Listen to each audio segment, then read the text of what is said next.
Welcome to Revenue Rehab, your one-stop destination for collective solutions to the biggest challenges faced by marketing leaders today. Now head on over to the couch, make yourself comfortable, and get ready to change the way you approach revenue. Leading your recovery is modern marketer, author, speaker, and chief operating officer at Tegrita, Brandi Starr.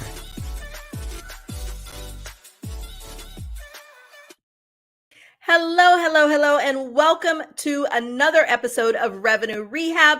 I am your host, Brandi Starr, and we have another amazing episode for you today. Continuing with Mental Health Awareness Month, I have three amazing guests for our roundtable. The first is Neelu Kaur. We have Karen, Mangia, and Hannah Holden. Neelu is an author, a certified NLP master practitioner, and coach from the NLP Center of New York. She has 15 years of experience specializing in adult learning and leadership development in financial services, consulting, and the tech industry. She focuses on leadership, mindfulness, and burnout management for individuals, teams, and organizations. Karen is one of the most sought-after keynote speakers in the world, the Wall Street Journal best-selling author of 4 books, host of the Success from Anywhere podcast, and a tenured tech executive. She is currently the president and chief strategy officer of Engineered Innovation Group. Karen is a catalyst who uses curiosity and creativity to empower individuals, teams, and organizations to successfully define, design, and deliver the future. And finally, Hannah helps high-achieving consultants reboot from burnout with more energy, self-awareness, and intention so that they can love life again. As a head of business consulting for a rapidly growing firm, throughout the pandemic, she has unique insights from the pressures experienced by consultants, people managers, and business leaders. Her mission is to empower others on their personal journey from burnout to better health. Hannah, Neelu, and Karen, welcome to Revenue Rehab. Your session begins now. Hi, thank you so much for having us. Thank you, ladies, for joining me. I am really excited for our discussion, mental health awareness, and just really staying as mentally healthy as we are physically is something that I am really passionate about. So excited to bring all of your expertise to the couch. But before we jump into our topic today, I like to start off with an icebreaker, a little woo-saw moment that I call buzzword banishment. And so, Karen, I am going to pose the question to you. What is an overused buzzword that you'd like to get rid of forever? Best practices. I mean, let's face it. If these were the best for you, wouldn't you have already implemented them? I mean, they can inspire you, but really? Who knows it's best? Who says it's best? How do they know? And best for who? I know that's always been my thing, is like, how is what's best for me also best for everybody else as well? So I'm with you. I think best practices has been banished here on the couch once before. So we will make sure that at least for the next half hour or so, we will not use the term best practices. Awesome. Well, now that we have gotten that off our chest, Hannah, can you tell me what brings you to Revenue Rehab today? So we're going to be talking about burnout specifically for executives. And I think that you touched on my bio earlier about my role in management consulting during the pandemic. And I think that managers and execs all had a really tough time. And I was reflecting on it today, and we had this kind of trifecta of groups of stakeholders to worry about. So we had our employees to worry about because they were going through a tough time. And we had people with existing physical and mental health challenges that were rearing their heads at that time. And then other people having new challenges. Then we had our customers that we had to get really close to understand how things were impacting them and what that relationship was, what our relationship with them was going to look like as a consequence. And then we had our senior stakeholders above us within the business. And I think that all managers and executives would see a similar thing. So regardless of what industry they were in. And I think it's really important when we talk about burnout that we recognize that for the majority of people who then go on to experience burnout, this isn't something that happens overnight. It builds and it accumulates normally over at least months, if not years. And so here we are in 2023. Unfortunately, the pandemic has passed, but these are people who have that in their not so distant history. And now here we are trying to, manage a whole set of different, what does back to work look like? I know, Karen, that's something that you talk about. So we've got all these new challenges to be facing, but I think that we've all still got a level of that stress of the pandemic still in our system. And so I'm not surprised that burnout is becoming a more and more talked about topic. And a couple of stats for you. So 81% of the C-suite were saying in a Deloitte study that was published last year, so 81% saying that improving their well-being is more important at the moment for them than advancing their career. And that nearly 70% of the C-suite were seriously considering quitting their jobs to go and find something else based on their well-being. So I think that just gives us a feel for kind of the backstory of what people have been experiencing and where they now land. And I'm not surprised that we are all talking about burnout and that people are prioritizing their well-being. Yeah. And I think, in addition to your 3 stakeholders you listed, I think the other that people don't necessarily think about is we also had our families as a stakeholder, because even though your families are not present at work, like those stresses and the things that are happening at home definitely pile on top of, everything else.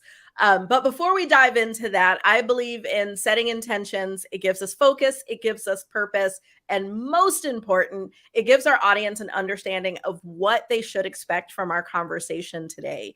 And so, Neelu, I'd like to pose the question to you. What is your best hope for our discussion today? What would you like people to take away? I would love people to take away that they need to be their own cheerleader. So self-advocacy around mental health, asking for what you need. Many people are going through downsizing right now. So you're overworked, you're overwhelmed. And so being your own cheerleader and asking for what you need will absolutely be a recipe for helping you manage your burnout. I love that. And something, Neelu, that you and Hannah both hit on is where I'd like to start. Hannah, you talked about the pandemic, and that was probably a level of mental and emotional stress that, I think only happens once in a lifetime and not every lifetime. And it was really through the pandemic that it became almost normal and somewhat acceptable to do what you're referring to, Neelu, which is to be your own advocate and actually articulate what you need and what you're going through. Like before the pandemic, it seemed like you don't talk about it, like you deal with things the best you can, you don't ask for accommodations, etc. So I'd like to first pose the question to you, Hannah, in terms of what you saw shift in the workplace and how people are coping and dealing with burnout. And then Neelu, I'll pose it to you as well in terms of the advocacy.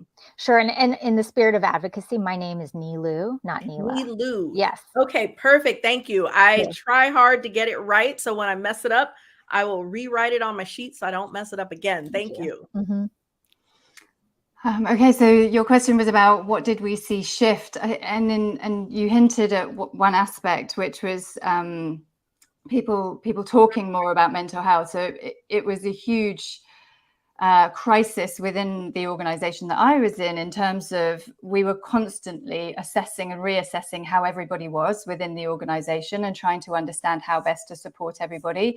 And so it meant that those conversations were being had a whole lot more, like checking in with the team, asking the team to check in with one another, trying to support one another as best we can, because you just can't, nobody had been through that before, right? And so you couldn't preempt how people were going to be impacted, because everybody was impacted differently. Some people with homeschooling, some people with not being able to visit their elderly relatives, etc. So everybody had different, unique experiences and impact on their lives. But from a how were we managing people point of view, all of that had to come to the surface. We were having those conversations a lot more. So I agree with you that now we're in a situation where we can talk a lot more about mental health. I'm not saying that we've broken all of the taboos and that we're where we want to be, but I think that we are having far more conversations now.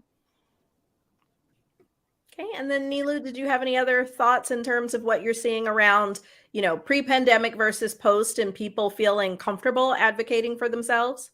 Yeah, I try not to live life looking through a rear view mirror. So I only really focus on what's happening now and going forward. So I really try not to focus too much on COVID and the pandemic. I think we've gone through that. We've had our trauma. There's a lot of PTSD about that. And so if you're suffering in that way, please seek the help that you need. I think one component that's probably not coming to the forefront here is that there's a cultural component to mental health and well-being. So in certain cultures, it's still very taboo to talk about it. So even if we're in a North American organizational climate of corporate America, there are still some cultures, specifically the AAPI community, that do not feel safe talking about mental health and well-being, simply because there's no outlet for us. And it's not something that we are culturally able to talk about with our family and our close friends. So I think when it comes to burnout, we really have to look at it through a cultural lens and see, really be allies to those cultures, people that belong to those cultures where mental health is still considered a taboo. It's a really interesting perspective. And that is something that I had not thought about, in that it is very different for different cultures. Karen, anything you want to add to this before I shift a little bit? I think about burnout as living outside of your values for an extended period of time, right? So when the environment that we're working in does not align with what we value, that I think is the match that lights the spark, where the flame starts low and it starts to get higher. And something I'm encouraged about is seeing more leaders pressing pause and not just making the assumption that everyone working on the team or around them buys into the company. Leaders now making to ask their employees and to ask their colleagues and even their customers, what do you value most now? I mean, almost all of us experience some kind of shift in the answer to that question over the past couple of years by thinking about what matters. And when you ask someone about what you value, think about how powerful that is. Just as a simple statement, when it's followed up with and reinforced by a follow-on question, why does that matter to you so much? So I'm encouraged by people pressing pause to do that. And I think it's a conversation that we can have more often. And you don't have to always explain, where that value shifted. It's to the point that Neelu made, in this present moment and as an advocate for yourself, how refreshing would it be if your leader asked you what you value, asked you why it mattered so much, had a little bit more context. And we all know, some of the best relationships are the ones that we have that are based on shared values. I agree there. So there's really 3 areas that I want to focus in our discussion today. And one is recognizing that you're experiencing burnout. In our session last week, that was one of the things that came up, was that a lot of people, especially executives, don't always realize that they're going through burnout and that burnout is building. And the second is going to be recovery. So once you've gotten to that place where you are experiencing whatever level of burnout, like how you get out of that. And then more and more, we are seeing, especially senior leaders, that are hitting pause and are stepping away for a bit. Some call it a sabbatical. There's different terms that people use for that period. And I've had people say, I've been considering that, but then I stress myself out about reentry, like what happens after the fact. And so those are the main things. And Neelu, just understanding your experience from the cultural perspective, I definitely want to have you bring that to this conversation, because it is a different layer that we don't talk about all the time, is the fact that, what is normalized or, could be considered a luxury in one environment, could still be taboo and not so much in another. And I don't want to lose sight of that as we kind of focus. So I want to start with recognizing burnout. And I'll start with you, Karen, in, what are some of the signs for people that are kind of like, is it just regular stress, or is it burnout? What do you say in terms of how you know that you're experiencing it? One of the starting telltale signs for me, and I think you started to go in this direction, is the Sunday Scaries. You know that feeling where it's supposed to be your leisure day, and then you start getting mentally consumed on Sunday of like going back to this workplace and what's going to happen and starting to feel that anxiety? Great example there. Another one, starting to hit the snooze alarm all the time. Are you suddenly literally starting to struggle with getting out of bed on a consistent basis? Another telltale sign is you're not finding joy or excitement in things you might have loved before. Maybe you love to coach or lead people. Maybe you love to do public speaking, and suddenly those things for you start to feel empty, meaningless, hollow, and in some cases, maybe you even start to dread them. I think about all of those as clues, along with this envisioning that you want to escape, right? You imagine you're going to get in your car and drive away. You're going to take the sabbatical, but you're never going to do it. You just like to imagine, like completely removing yourself from the scenario. So I just try to pay attention to a few of those signals that burnout has gone from a small spark, and now the flame is starting to burn brighter. And maybe it's time to use your phrase, press pause. And, I think that escape one, it reminds me of a conversation that I had with someone, because I talked on the last session that I went through a depression a few years ago, and it got really bad. And I didn't even realize how bad it was until it was really bad. And, travel is one of my passions. And I had someone ask me, are you traveling to escape from something, or are you traveling to go to something? And at first, I was like, what's the difference? It didn't really seem like a thing. And it wasn't until I came out on the other side of it that I recognized that there was a period where vacation for me was a way of escaping from all the things in life that had burnt me out. And then, being on the other end, now when I vacation, I'm not escaping, I am running to new experiences. And I think that escapism is a key nuance there that I hear a lot of people, realize they're having, but it's always just like, oh, I haven't had a vacation in a while, or, oh, I need a day off. And sometimes it really is more than that in what I'm hearing you say. Sometimes it is the sign, and that's where curiosity helps.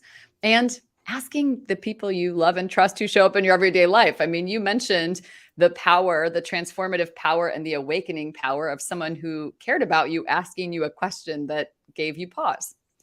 And when we observe this in other people with whom we have a trusted relationship, of course, it's critically important to ask some of those questions and then make space to get curious.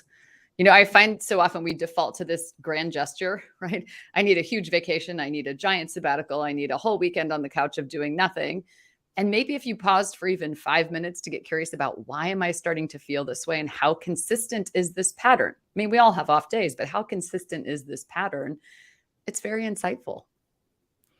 And then Hannah, is there anything you'd add to that definition of how you recognize that you're experiencing burnout?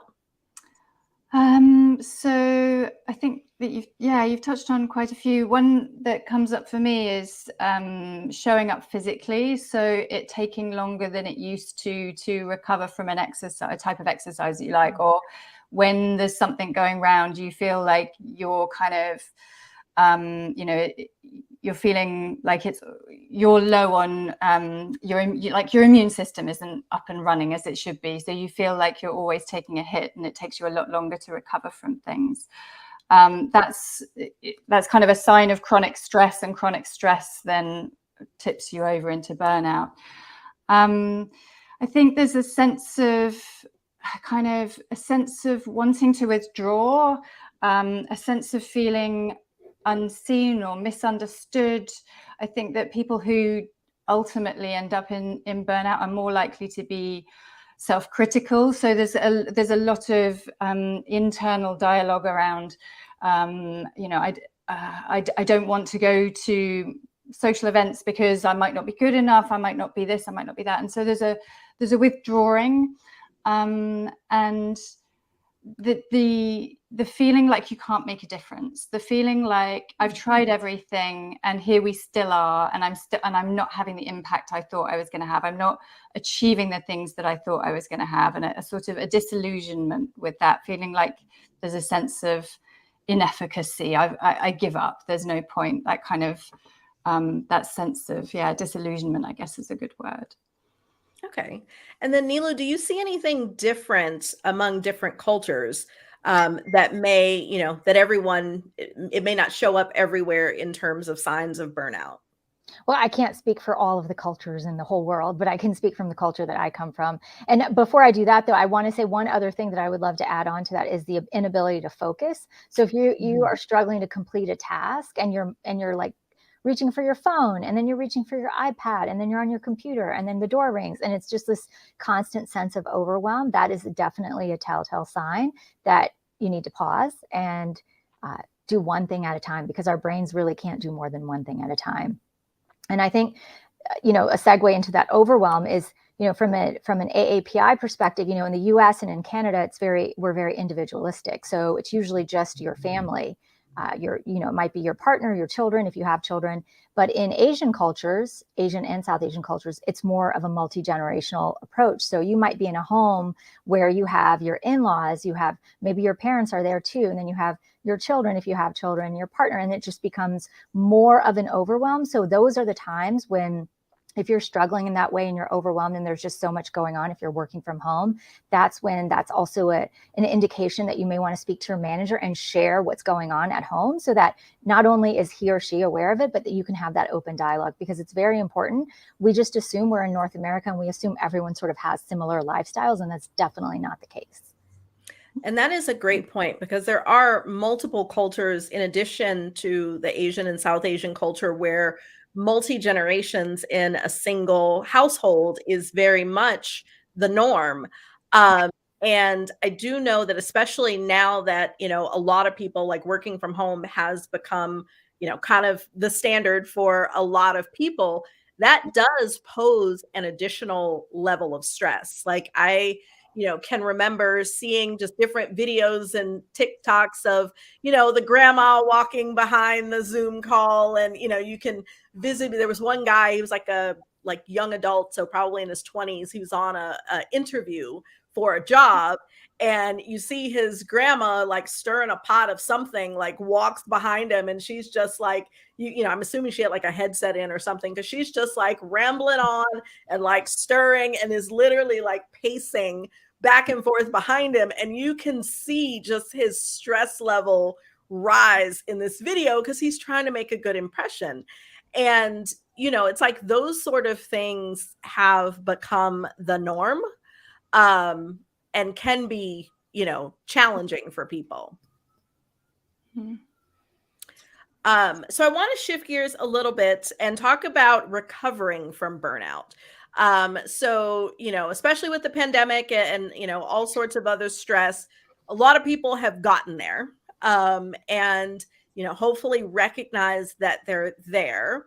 And, some of the things that are obvious, seeking therapy, for if you've hit a level of depression, in some cases, medication is right for people. Like, those are kind of the obvious things that people talk about.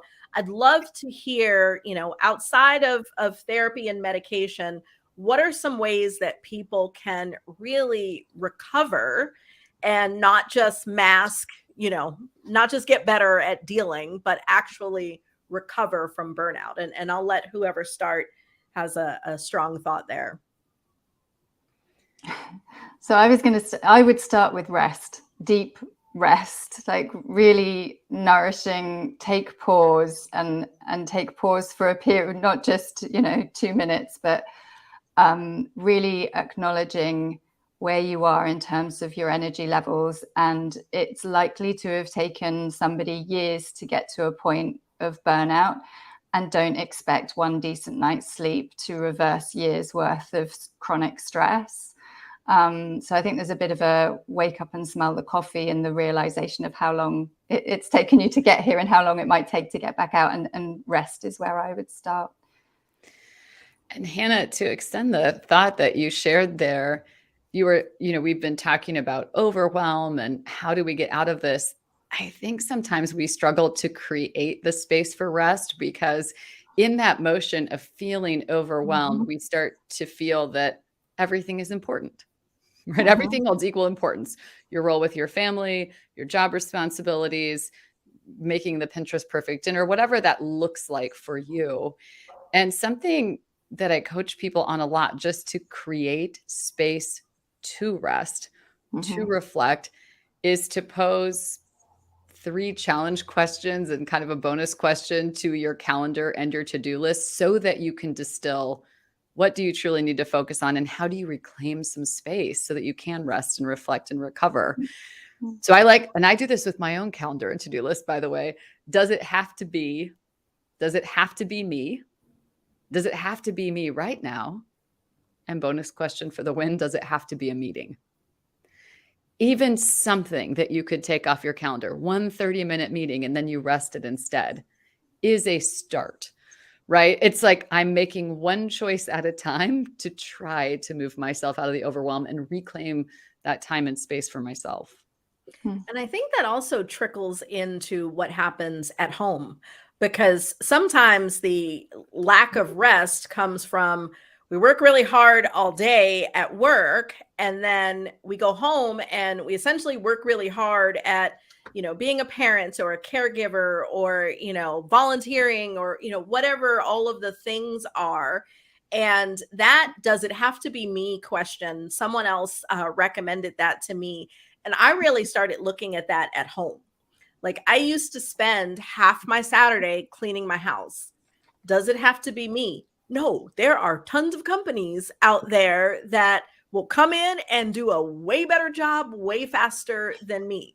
And, obviously not everyone financially has the luxury of doing that, but that's just one example of extending beyond just your calendar to think about, does it have to be me? What could my kids be doing? What could I be paying someone to do? What could like my mom is retired. There's things that I've delegated to her, and it gives her a full day and she feels accomplished instead of watching TV all day. So it's like a win-win. So that, that's a great question to ask to free up that time for rest, is what can I move off of my plate, whether it's your work plate or your home plate. Neelu, anything you want to add there? Yes. So I feel like one of the things that we struggle with are routines. And so in my work with mental health and well-being, I use concepts from Ayurveda, which is an ancient healing system based in India. And Ayurveda talks very much about daily morning routines and evening routines. And so there are some morning routines that can set you up for success, and similarly evening routines that help you really rest. And so one of the morning routines that I think we overlook and we don't value as much as we maybe need to is that ideally you want to be 1 hour in the morning without your devices. And normally people use their phones to set the alarm, or that's the first thing they do when they wake up, they reach for the phone. And essentially, if you do that, you're training your brain to be reactive and distracted all day. And you're setting yourself up to be in that overwhelmed reactionary place. And so often people say, I cannot do it for an hour. Then I say, okay, let's try 30 minutes. And in that 30 minutes, it's you time, whatever you need to do. If you need to move, if you need to drink your coffee, like whatever works for you, but ideally device free, because I think that sets you up for a more calm, more measured sort of like intentional day ahead. And similarly at night, it's an hour before you go to sleep. It's wind down time, device free. That's a time where you don't want to talk about bills or issues with your partner. Like, you really want to give yourself that luxury of bliss time at night, 1 hour before you go to bed. And that can set you up to have restful, restorative sleep. As you're talking, I'm like, oh, I set myself up for failure. It is first thing I grab for in the morning. And then there's a word game that I play on my phone at night to fall asleep. So it's literally the last thing that I'm doing. So you've already given me an action item of what to try to do is to take the phone out of there. And I think that's a really key point. We have become so dependent on our devices, for everything. You got a question, you ask Google. You need to keep your calendar. I've even seen some people who journal in their phone or on their iPad. So it really is for everything. But you are right. It is super distracting, because while you're doing one thing, there's notifications for all the other things coming in as well. And so I love what you were saying about the morning and evening routines. I could have just been clapping along. I thought that was perfect. Same, I'm like, yes. But I was just thinking that I think one of the things that people are then doing by grabbing the device is they are being influenced by external stuff, right? So we're just constantly being influenced by the external stuff. And by not doing that, we're allowing space to go, hang on a minute, what's going on for me? What's coming up for me today? Like, where am I mentally? Where am I emotionally? And without that, that's, people in burnout are, they're super busy, they're in their heads, they're, constant to-do lists, and they've disconnected from the physicality of their body and how they really are. And if they don't have those moments where they can listen to whatever is bubbling up from them, rather than just constantly being stimulated by external stuff, then it's going to be really difficult to notice where you are with your burnout or stress or wherever. yes. And it's so true. I mean, you have to quiet the noise to get the signal, right? So you can actually hear. I love what you said there about what am I thinking and what am I feeling? And it feels more empowering when we choose how we want to show up for the day or our agenda or the first thing we do, versus that feeling that it's just pouring in on you like rain and now you're subject to everyone else's demands. I love what you said there. I think that's so critical. And that is something that happens a lot as an executive. You think about, as soon as you check that email from your phone, there's always something. There's a fire, an emergency, somebody that's being snarky or whatever it is. And that ends up setting, that's the first thing that you got to address. And it is then allowing external people or things to determine what your day looks like, instead of, maybe you needed to knock out something important before ever checking email or whatever that is. And you are right there, that is dictating and allowing something else to dictate our day. I want to shift back to something that Neelu brought up earlier, and you talked about be your own cheerleader. I love that as a title. And I think that self-advocacy, especially in the workplace for what you need, is something I have seen brought up multiple times as a tactic for recovering for burnout. And, you think about it, if we have a physical limitation, if I have to have my leg amputated and I no longer can stand at work, it's completely normal for me to ask for some sort of accommodation or modification, for that physical situation. And so for our mental health, there is that opportunity as well. And so I'd love to hear some thoughts. And Neelu, I'll start with you, because that's, clearly your jam based on your book title. But then I'd like to hear from all of you as well, in terms of how do executives, those that are, heads of companies, they've got people depending on them, they've got to manage sideways and manage up. How do they effectively advocate for their own needs to be able to pull themselves out of burnout? So Neelu, I'll start with you. Can you repeat the question? So your question is, how do the executives create cultures where they are Can you repeat the question? How can executives advocate for themselves as a way to recover from burnout? Well, I mean, if you think about the tone at the top, right? Like the tone at the top dictates what happens below. So if the executive is not taking care of their own mental health, that is only sending a message to the people below them, right? So one of the things is if you're in that executive position, it is really beneficial not to respond or send emails at the wee hours of the night, because it does send these messages to people that they have to respond, and that's just going to impact their burnout. So I think there's a multi-layered approach, and I think first and foremost, before you can help anyone else in your organization, you have to help yourself, and you want to have those morning routines, those evening routines to wind down so that you are mirroring what you want the organization and people in the organization to do. Anybody else have thoughts on how you can advocate for yourself in the workplace? A very simple conversational framework, because sometimes, we worry about what will people think, right? In our kind of hustle, always on culture, if you say, I need a break or an accommodation, to your point, not because you broke your leg, but because your whole soul is breaking down, right? It's just what I need so that, right? Or if an employee says to you, I'm super burnt out, what do you need so that we can start to navigate the burnout or understand the source? What I've discovered is when leaders use that framework to speak into the conversation, whether that's to the EA who helps support their calendar, what I need so that I can feel refreshed and ready when I show up in the morning is no meetings before 8 a.m. or whatever that looks like, or speaking into the organization, what I need so that I can help us grow the company is no more meetings on Fridays from 3 to 5 with me. That's the reason. They don't have to state the source as burnout, but it's powerful just to use that simple framework. And 99% of the time people go, okay, that's great. And to the point that Neelu made, it sets the tone of, it happens to me too as a leader. I am not a superhero that is absolutely immune to this topic of being burnt out. I need it too. So I'm going to communicate what I need to be the best leader I can be for you. And I like that framework as well, because it also addresses what Neelu was talking about earlier in that cultural component.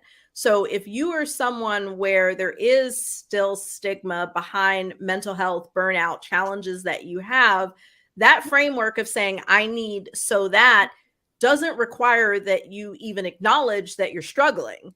It just is saying, this is what I need in order to do that. Like, my job is that, and this is what I need in order to do that. And so you're able to address it without having to confront the problem publicly. So I really like that. I need so that it is definitely a key takeaway for me. Hannah, anything to add?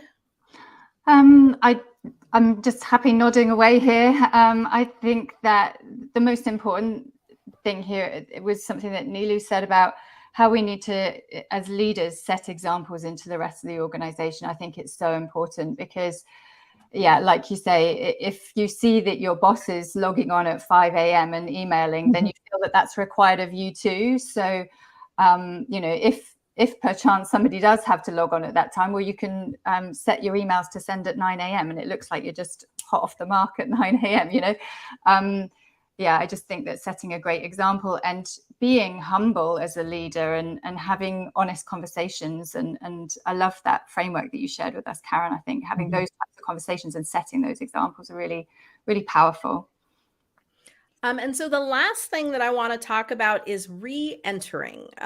So for those people who have gotten to a point, whether it's either reactive or proactive, where they have needed to step away for an extended period of time, there's a lot of stress that comes with the reentry process. And so anybody have any advice on how to successfully re-enter, with new habits and patterns? So I think I'd start with a bit of empathy that I get it, that I personally have had burnout and have gone back in, and I've been very tentative about, and I've chosen to structure how I've worked in a different way. So when I first went back into work, it wasn't in a permanent capacity. It was as a contractor, so that I would have more control over what I said yes and no to, and I didn't feel like I was subject to other people's decisions and a pawn for them to play on the chess piece kind of thing. So I think it's perfectly normal to feel a bit of anxiety and a bit of concern. And having been through burnout, I think it's very common for people to worry, what could I end up back there again? And I really don't want to end up back there again. So I think, first of all, don't feel like, it's normal to have those concerns. I think I'd like to talk a bit about values, because I think that's a really important thing to consider when you're going back in. So are you going back into the same job that you took a sabbatical from, or are you now looking to enter in a different job? And now that you've had this experience and you've no doubt had an opportunity to reflect on your personal values, and where does family come and where does work come, and do you want to travel like you used to, or do you want to work the hours that you used to, or do you want to work in an office, do you want to work from home? Like, how does that all map onto what's important to you now that you've been through this experience, and which companies or which roles within companies are going to support your new understanding of what's important to you? Karen, you could probably add to that, because you also talked about values earlier, but I think it's a good thing to reflect on and to kind of make a bit more of a conscious choice about the role you go back into and the organization that you go back into. I love what you said, Hannah, about being thoughtful about your values, and also what is your reentry plan? I mean, it doesn't have to be you go back to the exact same job as a full-time employee at the full schedule you were at before, and somehow because you took this respite, you're just now able to handle all of it, right? The reality is the triggers are probably still there, and you hit on kind of the routines, rituals, and boundaries to set yourself up for success. What I would add to that is seek support. So find a trusted accountability partner. This could be your significant other, your executive coach, your mentor, and speak that plan to them. You know, here are my values. Here are the new habits and routines that I'm setting myself up with. Could you check in with me from time to time of, am I honoring this commitment to myself? Clearly important to have someone who you trust and who you know has your best interest at heart, but it does help, right? It's kind of like we go to the gym when we're signed up for the class with other people, or we have the trainer. You know, you've made a commitment to yourself, and now someone else is going to help you uphold that commitment that you made to yourself. I love that. The values are so important. And I think you both called out a good point in that reentry does not mean going back to the same role. I mean, it may be a good fit and you just needed that step away, but I do think as a part of that time away, that reevaluating what your values are, what is important, because I do think we all go through shifts. Like, I can remember a point in my career where making the highest salary was all that mattered. And, you know, that was where I was. And now there's so much more. Like, I could never go back into an actual office and, you know, put on clothes every day. Like, there's those things that are just no longer who I am. And if I have to make less in order to, you know, uphold the rest of my values, then it's kind of like, well, so be it. And I think everybody has that, whether it be with age, life experiences, change in family structure, you know, all of the different things of lifing impacts what's important to us. Neelu, anything you wanted to add on this one? Yeah, I love all of the points. And I want to bring up another one, which is, it comes from Buddhist philosophy, which is a disciplined mind is a happy mind. So I feel like, given all of the podcast, the outlets, the media in terms of burnout and burnout management, there's so many suggestions, and it's like, pick one or two or three and discipline. You like really commit to those on a daily basis. So if one of them is that you're not going to grab your phone, do that every day and really commit to that, right? Or pick other things that you feel will be beneficial, and pick 3 small, simple steps that you can take and just carry it through with discipline. I like that as well, because there is so much advice that we can get burnout trying to follow all the advice not to have burnout. Right. So going through the list, you know, make your list, whether it's through Ayurveda with the morning routines and evening routines. It's like, here's a long laundry list, and I'm going to choose 3 things I'm going to do every day, whatever is manageable for me, given my environment that I live in. That is great advice. And, you know, in the spirit of advice, talking about our challenges is just the first step. and nothing changes if nothing changes. So in traditional therapy, the therapist will give the client some homework, but here at Revenue Rehab, we like to flip that on its head and ask you to give us some homework. And so I think you all have given amazing advice throughout this session. And so at this point, I want to distill it down to the one thing, or one thing each, if you've all got something. But I try and make sure that our listeners walk away with a clear next step. So if someone is approaching burnout, recovering from burnout, or re-entering after burnout, I'll let you guys give your one thing. What's our one action item there? Who wants to start? I don't mind starting. So for me, I feel that the root cause of my burnout was a self-worth issue. And part of my recovery was that every morning I was going to do something for myself before I did anything else. And it was because I was worth it. And that was all part of, and by doing that, I was reinforcing the message to myself. I'm doing this for myself first because I'm worth it. And so it's part of the morning routine that you were talking about, but of a kind of a commitment to it from a, perhaps less of a discipline is a good word, but it's like I'm inspired to be disciplined because I'm worth it, rather than I'm going to make sure that I do this and beat myself up. So a morning routine, but because you're worth it, and something that you feel like it's filling your cup as you do it, something that, is for you. Love that. Incorporating your self-worth into your morning routine. So we've got our first one thing. What about the other two? Say, ask yourself one question: what matters? And then look at where you're spending your time personally and professionally. When we feel burnt out, usually we're not spending as much time as we need to on who and what matters. So that begins the process of being able to release some obligations and maybe even relationships that no longer serve you, to make room for the people and the experiences that do. I have had that conversation with my therapist on more than one occasion, because that was definitely one of my challenges, was spending all my time on the things and people that were not in the what matters category. So I definitely love and can advocate for that one thing. And what about you, Neelu?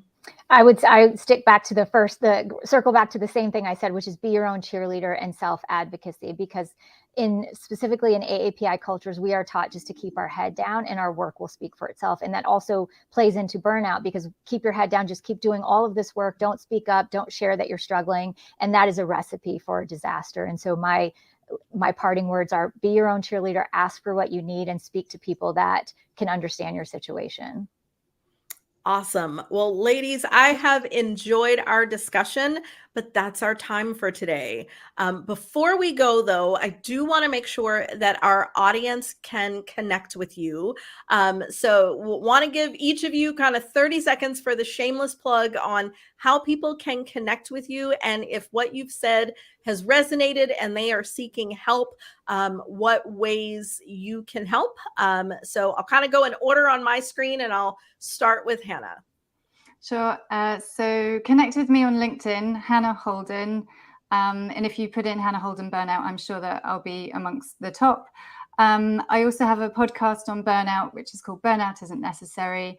And just DM me on LinkedIn if you've got any questions, or if you want me to recommend an episode or something. And let's start a conversation. Thanks.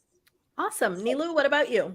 Yes, LinkedIn is also the place to find me, and Neelu Kaur, and also my website, neelukaur.com. And if you reach out and I can't help you, I will forward you on to someone that can. So I'm happy to be of service to all of you. Perfect. And last but not least, Karen. In keeping with the theme, you can find me on LinkedIn, Karen Mangia, and you'll see the link to my website there. The book's on Amazon. I invite you to subscribe to the Success from Anywhere podcast. And I love to hear what people are discovering. I mean, what did you use from our show that changed your life? I love those stories.